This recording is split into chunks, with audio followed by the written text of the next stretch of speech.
Dr. Chaitanya Prakash Yogi, Director, Swami Vivekananda Cultural Center, Mr. Nitin Sharma, Ms. Sandisiwe Makuzama, Ms. Dipti Rawat Bharadwaj, Professor Deborah R. Jacobson, Ms. Bomitimole Motatwe, Dr. Tej Kumar Parikh, Ms. Shisti Harinarayan, Mr. Piyush Khandewa, distinguished online guests, on behalf of the Swami Vivekananda Cultural Center at the Consulate General of India in Durban, it gives me great pleasure to invite you to today's program, World Students' Day, the theme being student in present global context, role and responsibility.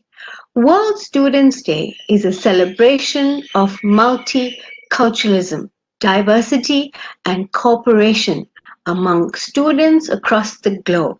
World Students' Day is a perfect opportunity for us to pay honor to the students of the world. From all corners of the globe, students are working hard to achieve their career goals and make a difference. Some students leave their families and travel far and wide to have a place in university that will help them to have a better life and provide for their loved ones. This is something that we should definitely honor and celebrate. Students are the future. They are the people and the minds that are going to take our countries forward, no matter what their background or their field of study is. We will always celebrate those who want to further their knowledge with a lot of students going to great lengths to do so. On today's day, being World Students' Day, I would like to wish all the students around the world a very happy World Students' Day. To begin with today's program, I would like to invite our very first guest speaker, Mr. Nitin Sharma, Chairperson of the World Organization of Students and Youth India. He is a IIMA and Instead Fontainebleau, France alumni. Mr. Nitin Sharma is the Regional Director of the Solution Business South Asia. He is a student activist and he believes in Vasudeva Kutumbakam, which is world is one family. Namaste all of you, and thank you Cheryl for inviting me such a wonderful program on this great occasion of World Student Day. World Student Day is celebrated on 15th of October. And we all know the reason why we are celebrating it on 15th of October. On the birth anniversary of Dr. APJ Abdul Kalam, India's late president, 11th president of India. And I think our topic, roles and responsibility of a student, lies here only. We all can learn from his life. We all can learn from his conduct that he has showed us in his whole life. Let me give you just one example. His whole life, he was a student. I am also sitting in a board of a very prestigious institute in India, Indian Institute of Management, Shillong. And his last lecture, when he took his last breath, he was delivering in the same institute. In our institute, we still have that podium. And we can have that feeling, we have that recording. And even before he died, just 1 minute before, the enthusiasm he was showing, the caringness he was showing towards the student, the way he was delivering his lecture, I think that was remarkable. We all need to learn from his life. And I would like to recommend all of us and to our fellow students, please read his autobiography, The Wings of Fire. Ultimate book. There is a lot to learn from that. Before I come to the topic, I think let me introduce our organization also, what we are doing, because we are also working with a student organization. I'm a student activist my whole life, I believe. Our organization is World Organization for Student and Youth. We believe in harmony. We believe in peace. We believe that this is a one world. We believe that this is the family in this whole world that we all are belong to. OC was launched in 1985 on 29th October, in the very year of International Youth Year, again declared by United Nations. And we strive to help the humankind and students to achieve the happiness in the life in this world. So when we talk about student activism, there is one term that is we all came to know, like it's student politics. Is it really a student politics or it is a student activism? Because Ms. Cheryl was saying students are the future, but we believe students are the present. In most of the countries, the voting age is 18 years. Even some of the countries now people are discussing that it should be 16 years. Like if a student can vote at the age of 16 years and we're still treating him or her as a citizen of future, I think this is injustice. If we believe he or she can choose the right candidate to run this country, I think we need to give him or her that kind of confidence that he or she belongs to today. He has a role to play in today's politics. He has a role to play in today's everything. And if I define it, his or her role it can be political, of course. We all talk about in campuses activism. And we know the Tiananmen Square in China, there was a student. We know a JP movement in India, there was a student initially.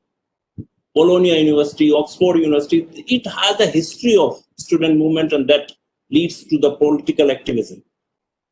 But there is other roles also that can be environmental role. They are there to support the environment. It can be economic, and it can be social change also. So there can be different roles for a student. If I have to number them, I think the first role and responsibility of each student that I saw in my purview, it is every student is here to create the environment of oneness. That we all are not different. Our color may be different, our language may be different, our culture may be different, but we are one. We belong to one family. And that is the motto of our student also, Vasudhaiva Kutumbakam. Let me tell you the very ancient knowledge or ancient wisdom of Indian text. It says, Ayam bandhur ayam neti ganana laguchet sam udara charita namatu Vasudhaiva Kutumbakam. That means, Ayam bandhur, he is my brother, he is not, Ayam netir. Ganana laguchet sham. Those are with a small heart, they only count on these things. But those are with a noble heart, those are with a noble conduct, they see this whole world as a family. And let me give you a very fine example. I think we all would like to correlate it with that. We must have heard two terms. One is astronaut and the second is cosmonaut. And we also know what are these terms. The space going peoples, the space visitors from America, they used to call themselves as astronaut. And Russia was in the competition at that time. They was also sending their people to space. And they used to call them cosmonaut. But their purpose was same, just due to the competition, they were having two different names. But there is one thing, one common thing. Either they are astronaut or they are cosmonaut, so-called. When they were coming back to this Mother Earth, everybody became philanthropist. I think roughly around, there was a recent study on that. 536 or 600 people has gone to the space. Everybody, without any exception, they all became philanthropists. How it was possible? Because they had seen that big picture. And that big picture is the world is a family, we are one. We are a tiny, very small point on this earth, on this cosmos that is negligible. But when we see from the outside, we can realize that we are one. I think the role of a student to create this environment across the campuses, globally, culturally, that we are one. We may have certain things different, but that is very, I would say, externally, these are the different things. But when we see internally, indeed, we are one. I think the second role, as per my understanding, should be we have the big goals right now in front of the world. And I think, like I said, student is today's citizen, they have a role to play. United Nations is or has given a task to all of us, SDG, Sustainable Development Goals. And I'm proud to say this year, although the corona has come and we could not do a lot in this context, but still, WOSI is proudly, I would say, we have taken up this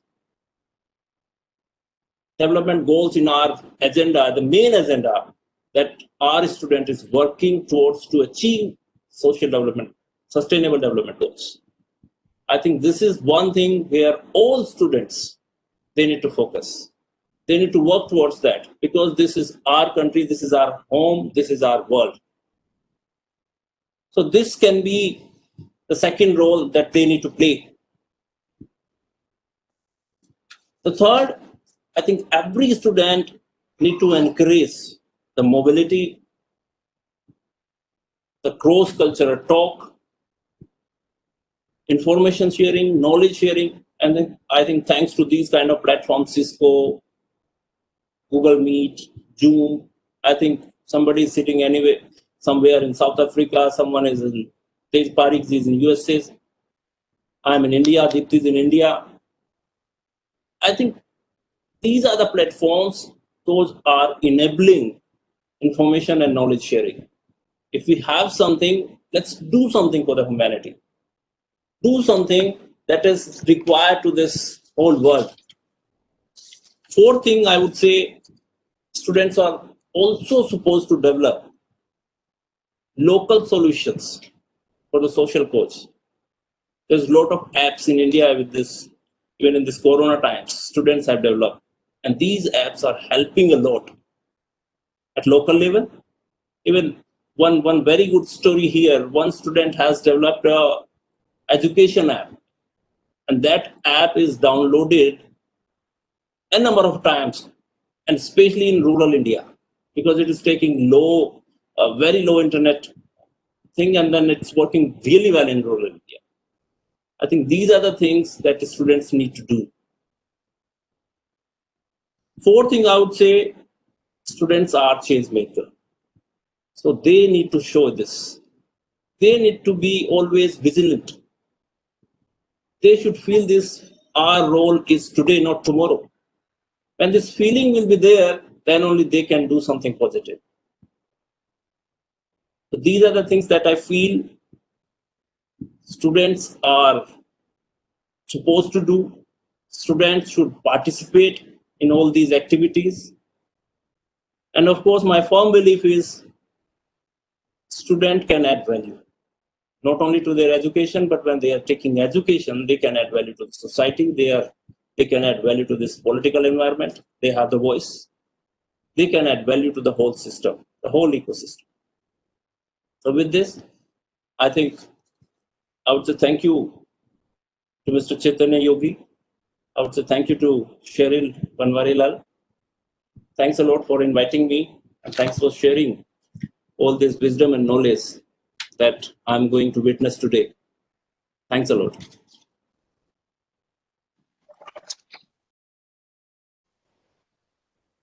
Thank you, Mr. Nitin Sharma from India, for joining us today and sharing your immense knowledge with us. Our next guest speaker is Miss Sandisiwe Makuzama, Project Manager, Kunjawala Managed Services, KMS South Africa. She is currently working as a project administrator that gives leadership to the unemployed youth of South Africa. Her personal values are to contribute positively to humanity through the work she does, and she is passionate about empowering people with regards to their rights and well-being, sustainable development, participating and witnessing the progress of humanity. Hello, everyone. Can you hear me perfectly now? Yes, awesome. Okay, my name is Sandisiwe, and I'm very, very honored to be part of this program. As part of, I was initially a tutor within the university, and through tutoring, you end up picking up what some of the problems that university students need. Now, in as much as university students in South Africa go to university to better their futures, we need to remember that the universities in South Africa were created for a limited number of people. Though there are 26 universities within the country, there's a limited number of students that are able to universities because of the funding issues that we have in South Africa. Now, so many students are able to get national funding, are able to get money from the national funding schemes to come through and be part of the university environment. But we need, the problem is now you find that here's a student who's also, who's part of the university environment, and they are in need of funding, funding for daily purposes, being able to go to school, being able to feed their families. It is something that majority students are able to do. It is something great that I commend with them, because in as much as they find problems within their journey, they're able to overcome them, which says a lot about them and their character. Now, I believe that the most important role that a university student has to have is to first and foremost understand what is required of them within the institute. So many go in there having an idea what they want to become, but not necessarily having the skills to become what is required of them. It is great that there are people who are able to assist students. I was able to sit with first-year students and help them out, even though I was not a tutor at that time.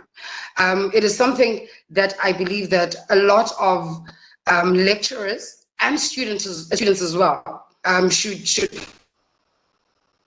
not only the university environment, because once you groom somebody at university, they then become better citizens within the country. To groom somebody and they become a great person within university means that they become a greater person within their community, within their society, which further then moves on to their community. Now, it is very important for learners, for students to go into a university environment, like it's been said before, to go and attain the knowledge that they need, but more importantly, to learn that there's diversity. There's more to university than actually attaining the knowledge that you get, but that knowledge helps you critically analyze a lot that happens around you. And that if we push more and help more with the critical analysis and critical thinking and skills development within the communities and the youth, because you find that in South Africa, 45% of the youth is not in school. Now, if ever we find skills development and we help them with courses that they can not necessarily pay for, but that they can gain knowledge and skills from, so that they can be better citizens in their community. It is something that is very vital that we need to look at, especially in the South African context, because now you find that there's a larger number of students who are either dropping out from university because of funding, or are dropping out because they don't have they have transportation or lodging issues. Now, it is very important that in as much as we give responsibility to the students to become greater citizens, to become greater people, they have the right support structures within their communities to help them become those people. Because without that guidance, without that grooming, then they lack certain information and lack certain skills that is required of them when they get to the outside world post higher degrees. And it is great that there are so many organizations that assist these young people, assist these people to become greater people. But I think we need to create more knowledge on how we can better help the students with their everyday experiences of being a student at varsity. Because it's all good and dandy to be able to go to university, but can they really honestly live day of being able to get to university, being able to feed themselves, worrying about the areas that don't have funding, you know? So it is very paramount that in as much as we champion them and we give them the strength and the support that they need to become the great citizens in our countries, that at the same time we give them the right skills and guidance and knowledge so that they become better people, not only for their citizens, and for their countries, but for just the general community, you know, so that they can have better understanding of what it is that is required of them in the world, in the global context. Yeah. So with that said, thank you very, very much for your time. Thank you for listening to me. And I really hope that we get more people who are interested in communicating about these topics, because you find that there's a lot of things that our students are going through that they're not able to communicate to other people. So having platforms like this with people who have been in the field for longer gives them not only the knowledge of what is to be done, but also gives them idea of what is to come for them in the near future. So with that said, thank you very, very much for your time. Thank you very much, Ms. Sandisiwe Makuzoma. Our next guest speaker is Ms. Dipti Rawat Bhatraj, Vice Chairperson of the Higher Education Undergraduation Committee, Uttarakhand State Government, India. She was at the Delhi University Students' Union Secretary from 2002 to 2003. She contested in the MLA election at the tender age of 25 years. Ms. Dipti was the founder of Urja, a non-profit organization working for women empowerment, childcare, and environment. Now she is presently the Vice Chairperson of Higher Education Upgraduation Committee, Uttarakhand State Government of India. Namaskar, in the panel, and thank you, Cheryl, and thank you, Dr. Chaitanya Prakashji, for inviting me in this webinar hosted by Vivekanand Cultural Center, Durban. And it's really like it's to be with everyone, like sharing thoughts about student life, how a student's responsibility are, how a student's role should be in this world nowadays, a globalized world.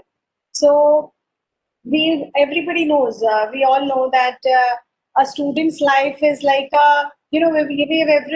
every one of us were students. Like we are still here, and still I'm connected with students in the other way. But before being in this higher education department, I myself was with student politics. I was active in student activism.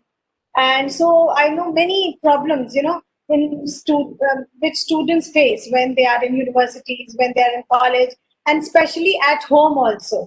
Many times they want to study, they want to something else, but the parents actually tell them and force them to be in a different stream where parents want their children to be. So there are a lot of things, but when we talk about students in the global context and their role and responsibilities as our topic today, so students play a vital role in nation building.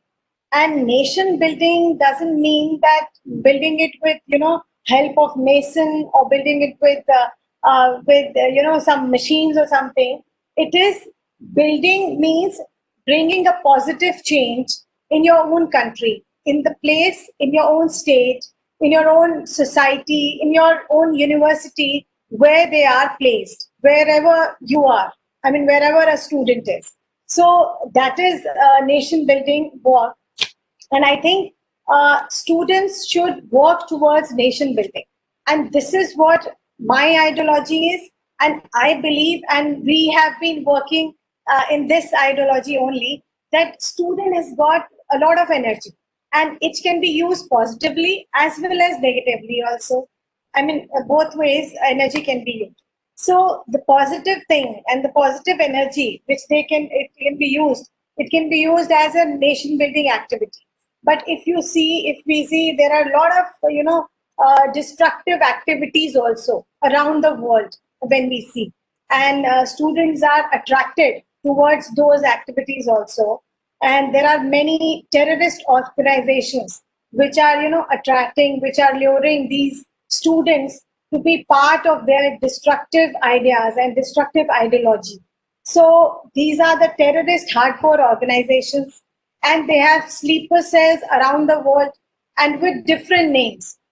So we face here in India also, and many countries are facing this problem. And there are a lot of news about such incidents. Sometimes from UK, a student was went to Syria, and there are a lot of news of these sort, and we are facing such problems here also.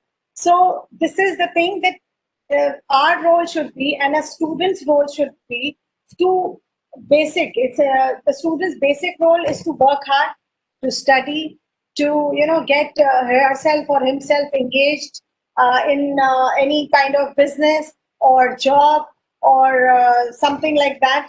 But the most important role of a student is that he should be productive to his own country.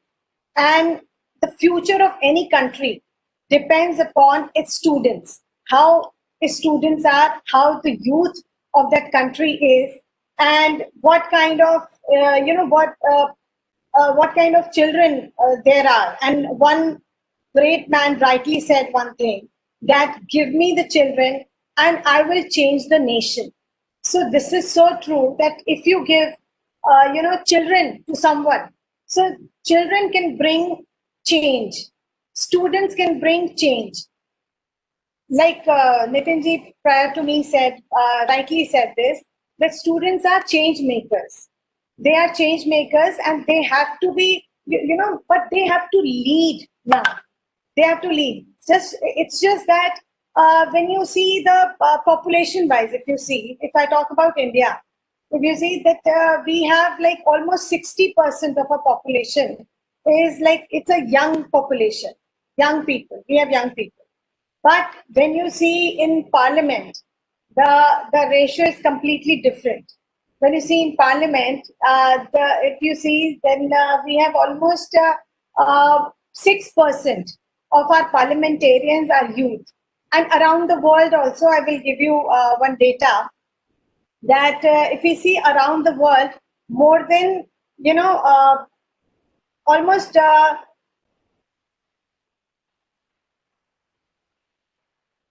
if we see the age group of 20 to 44 of age group, 57% of the world's population is this age group, 20 to 44 of age. But only 26% of the world's parliamentarians are in this age group, and less than 30 years are only 1.9%. If you talk about the young parliamentarians, which are less than 30 years, they are only 1.9% in the whole world. When we see, the representation is very low. So basically, when we talk about leadership, when we talk about leadership thing, then it means that you should have some power. And when you have power, only then you can, you can lead and you can change. And there are a lot of moments and movements which have happened. A lot of protests which have been led by students. But those protests were there, but they didn't have any number of they didn't have anything power with them. I mean, they were not in the legislative assemblies, they were not in the parliaments. So that's why they had to do the movement, that's why they had to do the protest for themselves. So now the time has come that students should take lead, and they should be more should take the leadership thing. And I believe that student power is nation power, and the youth should always come forward, and they should always like our prime minister. I will talk about a few lines for him also, that in today's India, lot of change is happening. So now we are having many different kind of programs. We have Digital India program, we have Make in India program, we have Skill India program. So these are the programs specially for you. Just few days back, I did a program about social entrepreneurs on social enterprises, how people are doing social work with their enterprise, with a business model, with a different kind of business model. So I did that program with our Honorable Chief Minister here in Uttarakhand. So I was really glad that out of, you can note when I actually did my survey, almost 90%, more than 90% of our social enterprise are run by youth and women especially. So this is the change which India is facing, and this is happening in India, and I think it's happening all over the world, that youth are bringing the change. Now they are no more job seekers, they have to be job creators. This is what our Prime Minister is also thrusting on, that they have to be job creators, not job seekers. So I think that these are the things which a student role should be, and they should be act like a responsible citizen. They have to act like because they have led so many things and so many movements in the country, and they should, I think, follow 3 Ds. What I believe, that they should dream first, and what they dream, and they should have, second, they should dare means they should have the courage to do it. First, the dream should be there, what they want to do, it should be there. Then they should be daring enough to do that, to follow that path. Then they should have the determination for doing that their thing, and for the thing they dreamt. So dream, dare, and determination. I think the youth should follow these 3 Ds, and their role and responsibilities towards their universities, towards their parents, towards their nation should be there. And I'm extremely honored that I'm here, and I spoke on this World Students Day. Thank you for calling me here. Thank you, Sharon. Thank you, Dr. Yuki. Namaskar. Thank you very much to Ms. Dipti Rawat Bharadwaj. Thank you, ma'am, for sharing your knowledge and your motivational talks with us. Our next guest speaker is Professor Deborah R. Jacobson, Assistant Professor Emerita Jackson Joseph and Morton Mandel School of Applied Science, Cleveland, Ohio, USA.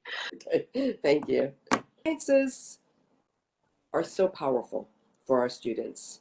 We can try to prepare them, and we do. We try to prepare them with readings, with books we suggest that they read, with we have several pre-trip meetings, and we have Tej, we've had other people from India speak to the students about the culture that they're going to be experiencing.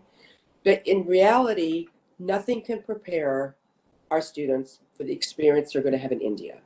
We talk about the differences, culture. For us, the population density is huge. We don't have congregations of people that we see in India for miles and miles. And obviously in Mumbai and Delhi, but even when we're, in Bangalore or Kerala, or, we've been to several different places in India, and it's a very, very powerful experience. They come back just a changed person, because that we immerse them in the culture. We don't just it's so different from going as a tourist or being with a program where you're just going as a tour.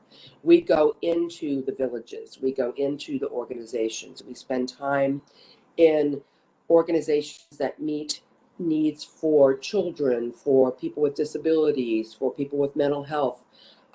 We go into a lot of different places, and we also volunteer in those places as much as we can. We're not there very long, but in the time that we're there usually about 2 weeks. We're able to have a little bit of an impact on the people we meet with, and the people we meet with have a huge impact on our students. And hopefully they will come back and share their experiences and do things that they wouldn't have done if they had not done this trip.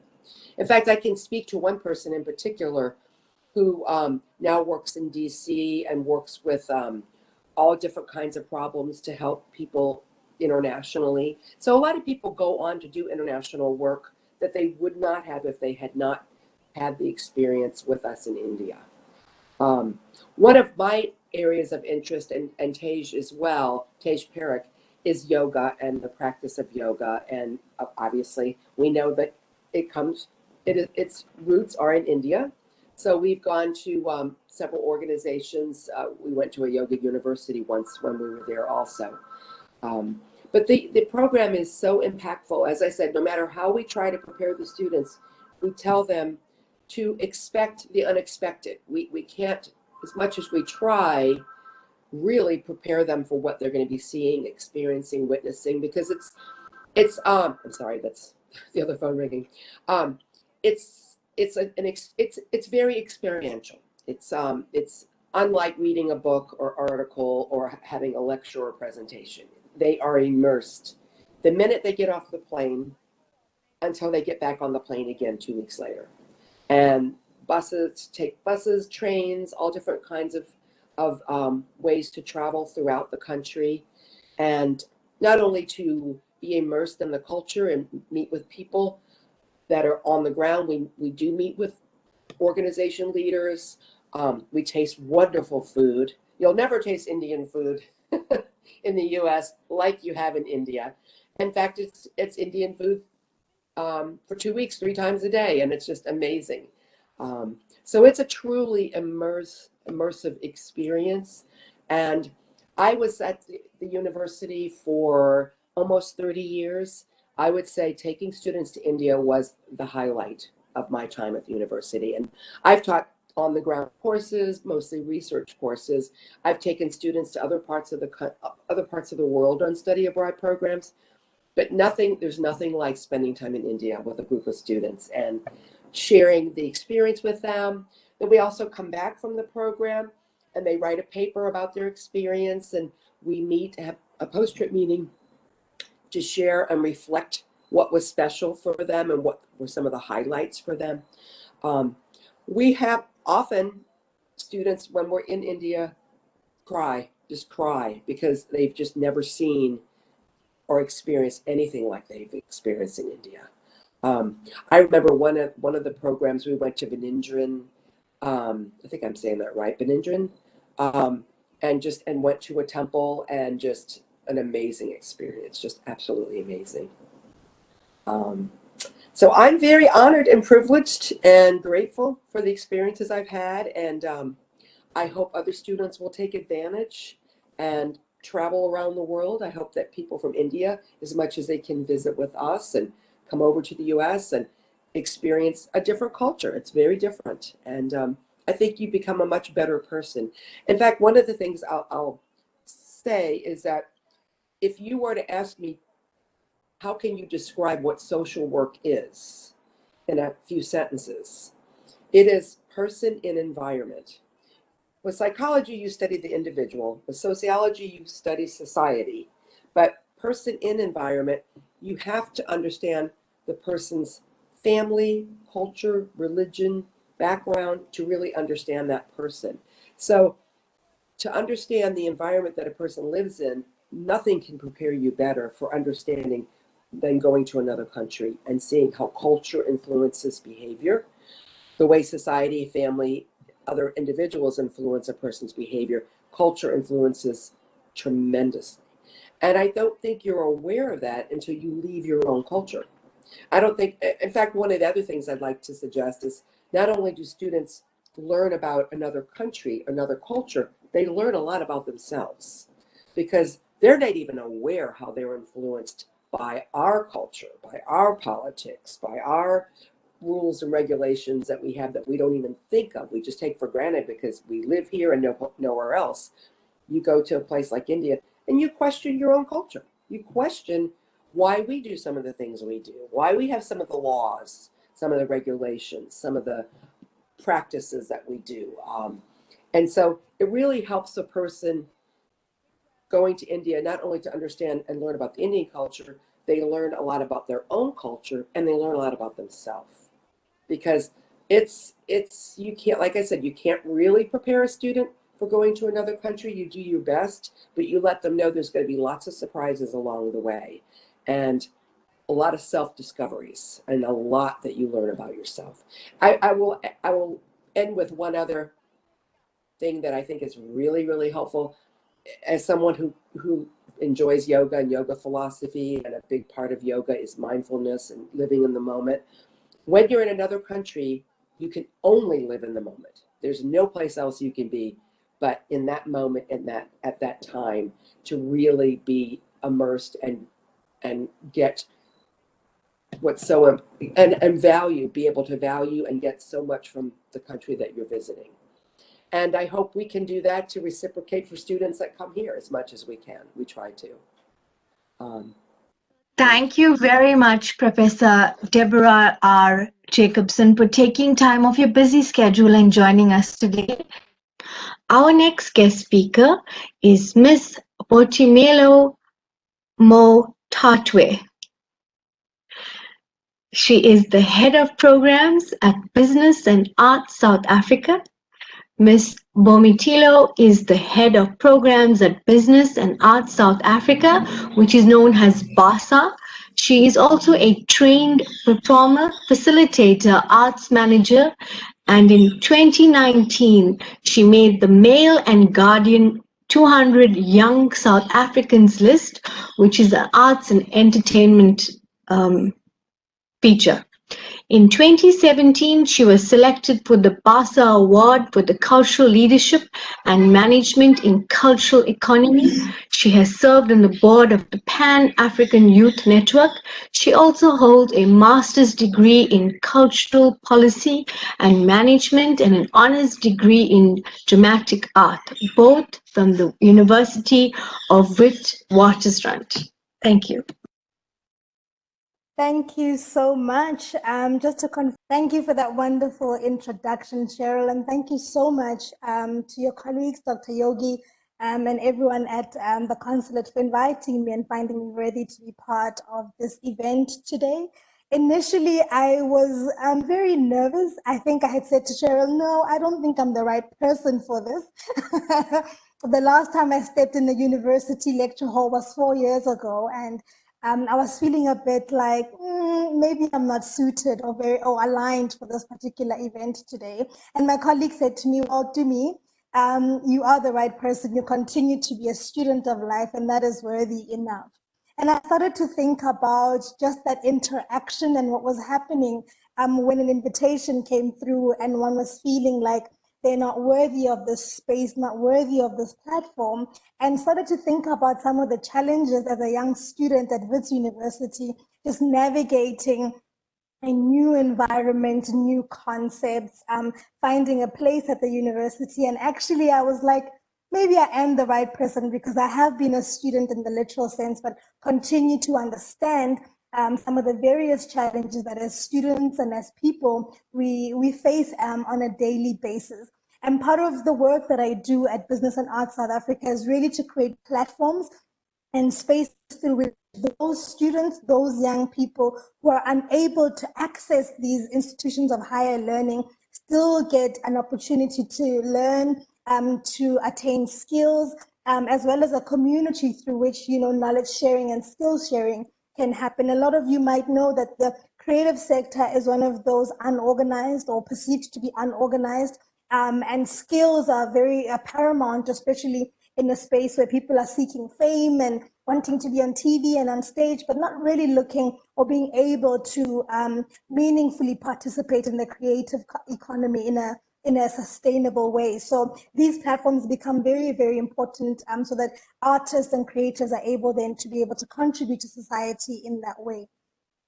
So I guess my interaction with these challenges that we have all been articulating today, resonate with me, because this is something that I deal with on a daily basis, but also something that I myself was struggling with. And I think I'll center myself a little bit in this address, or in this contribution today, because my research has really been about the audience, the individual, the person, and what barriers, individuals then face that prevent us, from showing up as our full selves in different spaces and in different ways. So I used the Maslow's hierarchy of needs and looked at, as a student, what are some of the challenges that we all face at different parts of our journeys. And of course, these range from physiological needs. Usi Sandisiwe spoke about just access to funding to be able to pay for tuition, access to funds to be able to eat, to live, to pay for your shelter. And of course, we move on to some of the safety needs as well, like, am I safe physically? Am I safe from a psychological perspective? Does this institution accommodate people who look and sound like me? Am I able to really feel like I belong in this particular society, community, and institution, even though I can't speak English, even though I'm not white, even though I'm not male, even though I am poor? And then we move on to kind of like the love and the belonging, and some of the mental and social challenges and barriers, such as mental health. Are we creating spaces where we can speak about personality disorders? Can we talk about depression and anxiety in a more productive way? Do we even have a language to be able to understand some of the mental shifts that as students and as individuals, we're constantly having to navigate? Self-doubt, imposter syndrome, mentioning my own story, feeling like I wasn't worthy of this space and having to overcome that. And of course, self-actualization and self-fulfillment, for me, being something that is a privilege for you to get to a place where you can dream anew for yourself, or dream for a different future for yourself. You need to be able to have all these needs covered, right? You also need to believe that you are worthy of your dreams. And of course, they all vary, and of course, they're all different and challenge us in different ways. And so when I was thinking about the role and the responsibility of the student right now, I thought about Toni Morrison. She's an American novelist. Her challenge to us, she said, if there is a book that you want to read, but it hasn't been written before, you must be the one to write that book. And I'd like to substitute book to be a school, a research, a narrative, a gap in society, and whatever that looks like for you. If you have identified those, there's a reason why the universe, God, or whoever that higher power that you believe in has made that clear, or has brought that into your own journey.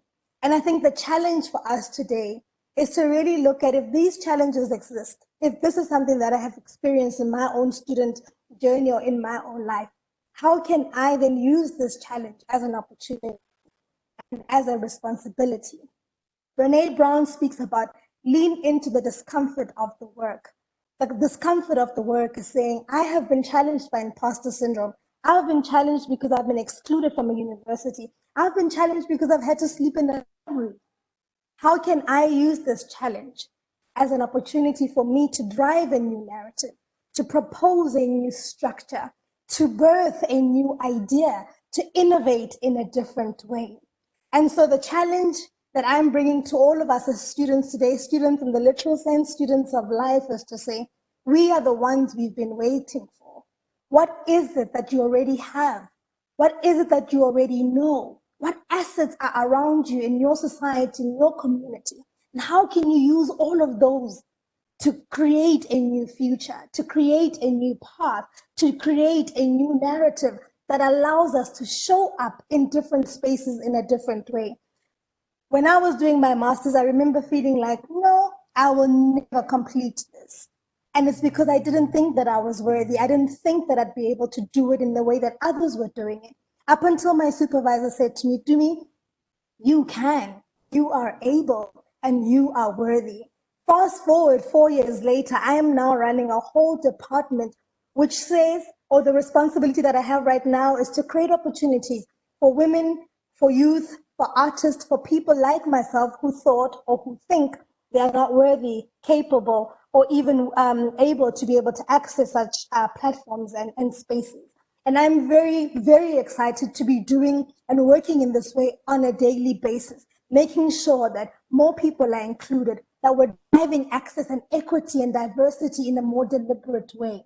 And I mean, I could go on. And I think that we've all covered kind of some of the challenges and barriers that we all face. And I think the challenge that I'd like to emphasize and the responsibility that I think we all have today is to, we really want to create value. How can you subtract complexity and challenge for the other? How can we create a better future for the people who are coming after us?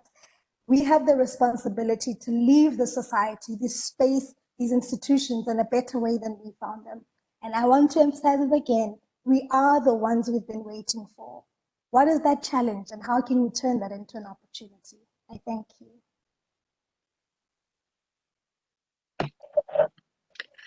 Thank you very much, Ms. Bomitilo Motatwe. Now I would like to invite our next guest speaker, Dr. Tej Kumar Parikh, Senior Scientist, Cleveland, Ohio, USA. Dr. Parikh is an accomplished neuroscientist and a successful business entrepreneur based in the USA. He has authored several scientific papers, book chapters, and review articles published in top-ranked biomedical journals. His breakthrough scientific discoveries have earned him numerous and national and international awards. In Bharat, India, Dr. Parikh has been a renowned student leader, serving as Rajasthan State Secretary and National Executive Member of the Akhil Bharatiya Vidyarthi Parishad ABVP, one of the world's largest student organizations. In his capacity, Dr. Parikh has led a nationwide student campaign on the subject of national security and educational reform in Bharat, India, and has addressed more than 200 seminars and educational workshops in 80 different colleges and universities in Bharat, India. Thank you, Cheryl. Namaste to all. I would say global namaste to all. It's an honor and privilege to be with such a esteemed panel. And I was just listening. I joined, looks like that little bit late. It's my early morning. So first of all, thank you for organizing such seminars. So at least I can wake up early in morning. So, and I was just listening. I started with Nitin ji, and I was reading his resume of World Organization of Student and Youth. I wish there were one such organization in every country, but I would say that one WOC have chapters in all the countries, in all the cities, in all the universities and all the schools, because we need it more than ever. And I was listening Deepthi ji when she was saying the recipe for youth to participate in global policy making or the global change 3D recipe, which she described in her own word. And I was writing it. That was such a fascinating thing of dream, dare, and determination. And there are so many examples of this dream, dare, and determination we see where students are not limited to the boundaries of universities, because education is not actually limited to the boundaries of these education institutions which we created. And this is more in the when students come out of these campuses and then they start participating in all the global issues which they face in different part of the world, then they become actual real student. And as we are celebrating today 89th birthday of Dr. APJ Abdul Kalam, who are inspiration for several students, and Dr. Kalam said that if any title he would like to be recognized with, that would be the teacher. And I would say that teachers are immortal because they live forever, and Dr. Kalam would also live forever. And a lot of things with Dr. Kalam said, which also coincides with what Dr. Boitumala was saying just now, that if any book you would like to read, you have to write that your own book. And Dr. Kalam said, when he was president, he was giving a speech in a campus, and he said that if our universe want to create every person similar, or every person create in a specific frame, then we have created a perfect recipe in all the university campuses, because we just bring them and we mold them as if suppose we want to create a very homogeneous universe. But if we really want to seek our own potential as a student, then we have to come out of the boundaries of these universities, and we have to recognize our own true potential and become individual, and then contribute to the global challenges in a very unique manner, whatever we will face or whatever we experience in our own manner.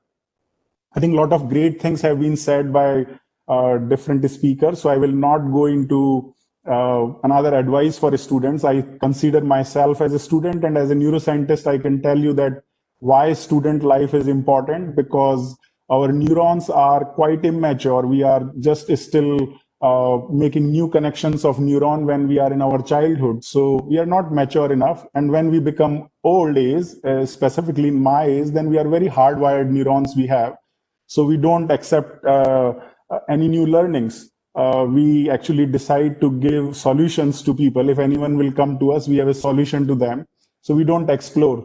So youth and student life, which we will consider, as Deepti ji was saying, that below 30 or below 25, that's the age which, if you consider as a student, that is very important, because that's the time where you can really contribute and learn something. You can look at the world in a very global context, and you can contribute significantly. So without going into detail, I would just share one experiment which me and Professor Jacobson did here in Case Western Reserve University. I came here in 2004, and when I was walking through campuses, I was hearing very different things about my own country, Bharat. And the things were such as if I realized that people are completely unaware. And I would hear things like, oh, do you have elephants in your backyard? I have heard that there are dead bodies lies on streets of Bharat. And these are the perceptions which students were developing in educational campuses, not because they have some kind of a prejudice or bias against Bharat, but they were experiencing this because that's what they were reading. And they were just reading that in libraries and campuses, which were like, these four walls where whoever will teach them, they will learn it. And that's where we decided that we have to do something about it. And then we started to have some seminars and bringing speakers. Then I realized that we are just replicating the model. We are bringing different kind of speakers who are giving them the same education, and they are not making their own true self and own learnings. And with that, having that idea, we created a project of where we took, now we have taken in 5 years about 195 students to Bharat. All non-Indian students, we brought them to Bharat, and I also did a research on them. So we did a qualitative research on these students to understand that what is the impact of exposing these students to the global classroom, I call that, when we bring them out of this four boundaries of class, and then we expose them to the real world, and then allow them to make their own learnings and perception about the global of the world. And then there are 4 key points which we learn out of this experience, and I would just highlight them.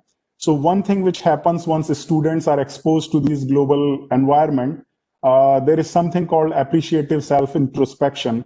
And when I say appreciative self-introspection, it means that the students are able to recognize their own limitations, as well as they are able to recognize their own strengths. And that appreciative self-introspection allow them to realize their own true potential and understand and prepare themselves for the global challenges. The second point which we realized with going with these students, that there was a greater admiration for global diversity and inclusiveness. Even like I would say that I lived in Bharat for about 30 years of my life, and I couldn't understand Bharat as I could understand and experience with these students who have never seen Bharat when I was traveling with them. And what does that mean? That there is a process of cultural awareness in global environment. And what I call it, that the first phase is I proposed in my research as cultural awareness, where students all across the globe, they come as cultural incompetence. And then slowly, when you expose them to global environment, then their cultural knowledge increases. And then there is a cognitive phase where their cultural awareness increase, and then there are cultural sensitivity increase, and eventually in affective phase, their cultural competence increases, and then they eventually develop cultural proficiency. So we have to prepare our students in our campuses, in our home or organizations like WOZI in a manner where they are exposed to a global environment. And we will see that these true potentials have been experienced and they have been established when students have recognized they have made their own values. And Malala and Greta, who have worked for human rights or they have worked for environment, these are like two young kids who have shown the path to several global leaders that how they should be making a difference. So I would say that there are we all student in our life in a way. We are still learning. The only difference is this, that now we are hardwired neuron people, individuals, and then we have lost that capability of seeing the world as a fresh blackboard. We try to create solutions rather than we try to understand the problem and then see them as a new.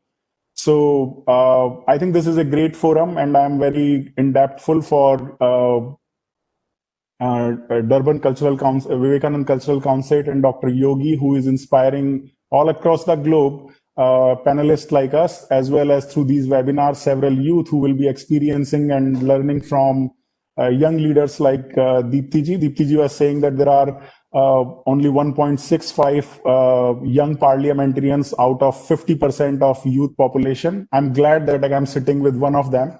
One of that youth leader, she will be parliamentarian on one day. So that's a great honor. And I was also reading some UN reports which also suggest that out of 2 out of 3 countries, when they did a survey, youth participation in eradicating poverty, youth participation in challenges of terrorism, youth participation in eradicating illiteracy is not considered. So 2 out of 3 countries, they don't even have a system to engage youth in their policy making. There are a lot of places where below 25 years of age, I think Bharat is one of them, where they can't contest elections. In policy making, their participation is low. So I think this forum is one kind of a beginning where we can share our voices, where we can share our experiences. I can say that in my youth life, the impact which the 10 years of my youth life, which I spent in campuses as well as outside campuses with organizations like ABVP, and I was also known WOSI at that time. But these organization has a huge impact on our life, what we do today. And as again, I think Deepti ji said that student power is nation power, student power is global power. And in today's world, specifically that in globalized world, none of us are, we can call us like we are Bharatiya, we are African, we are American, but we are true global citizens in every sense. We are connected with each other, and we are cultural ambassador of our own countries, and we have to represent it with our own, recognizing our own strength and contribute to the global challenges, because global challenges are not singulate and then not restricted to one country. They have impact on entire world, and we all can work together to make some difference. So once again, thank you very much, Cheryl and Dr. Yogi and this esteemed panel. Thank you very much, Dr. Tej Kumar Parikh. So, thank you once again for taking time off your busy schedule and sharing your immense knowledge with us. Now that we have come to the end of today's program, we will have the vote of thanks by Miss Shisti Harinarayan. Namaskar. On behalf of the Swami Vivekananda Cultural Center at the Consulate General of India in Durban, it gives me great pleasure in rendering this afternoon's vote of thanks on the occasion of World Students' Day. We would like to express deep gratitude to our speakers, and they are Mr. Nitin Sharma, Ms. Sandiswa Makazoma, Ms. Dipti Rahut Bharadwaj, Professor Deborah Jacobson, Ms. Boitumelo Matsatso, Dr. Tej Kumar Parikh, Dr. Chaitanya Prakash Yogi, Director Swami Vivekananda Cultural Center at the Consulate General of India in Durban, Ms. Cheryl Banwarilal, Mr. Piyush Khandelwal. Most importantly, you, our online guests and viewers, thank you so much for your contribution by watching today's program. Please stay tuned to SVCC social media pages for what's happening next. Namaskar.